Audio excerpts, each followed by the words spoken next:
बिस्मिल्लाहिर्रहमानिर्रहीम। साईं हाणे ही जेका ज़िम्मेदारी अल्लाह ताला रब्बुल इज़्ज़त जेका हज़रत पीसी पागार जिन जी महिरबानी सां मूंखे मिली आहे, जेको हज़रत पीसी पागार जिन ते एतमाद कयो आहे त जमायत जी ख़िदमत ख़ासि तौर ते यंग जनरेशन जेका आहे उन लाइ एजुकेशन, उन्हनि जे मेरिट ते जेके मसइला मसाइल आहिनि उन्हनि खे हल करणु ऐं सोशल वर्क खे वधीक तेज़ करणु आहे।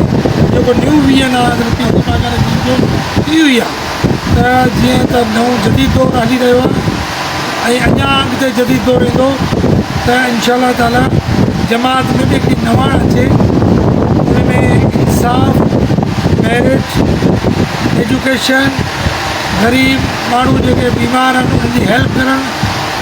इहो सभु कुझु हिन में शामिलु आहे। ऐं इनशा अल्लाह ताला आला हज़रत पीसी पागार जिन जी दुआउनि सां ऐं उन्हनि जी मदद सां असां हिन मसइलनि खे इनशा अल्लाह हल कंदासीं। ऐं गॾोगॾु हज़रत पीसी पागार जिन जो इहो बि ऐं पैगाम त पंहिंजे मुल्क सां, पंहिंजे वतन सां सचाई,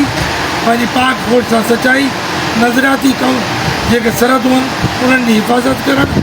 इहो सभु कुझु हिन में शामिलु आहे। पीसी पागार जिन जो मिशन इहो न आहे त इक़्तिदार वठणो हुजे हा त केतिरा ॾींहं पहिरियां इक़्तिदार जूं ऑफर्स थियूं, अॼु बि थियनि पियूं, पर पीसी पागार जिन जो मिशन इहो आहे इंसानियत जी ख़िदमत, जमायत सां गॾु हलणु, जमायत जा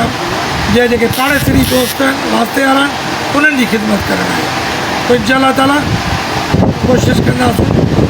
अल्लाह हज़रत पीसी पागार जी दुआनि सां इन मिशन खे पाए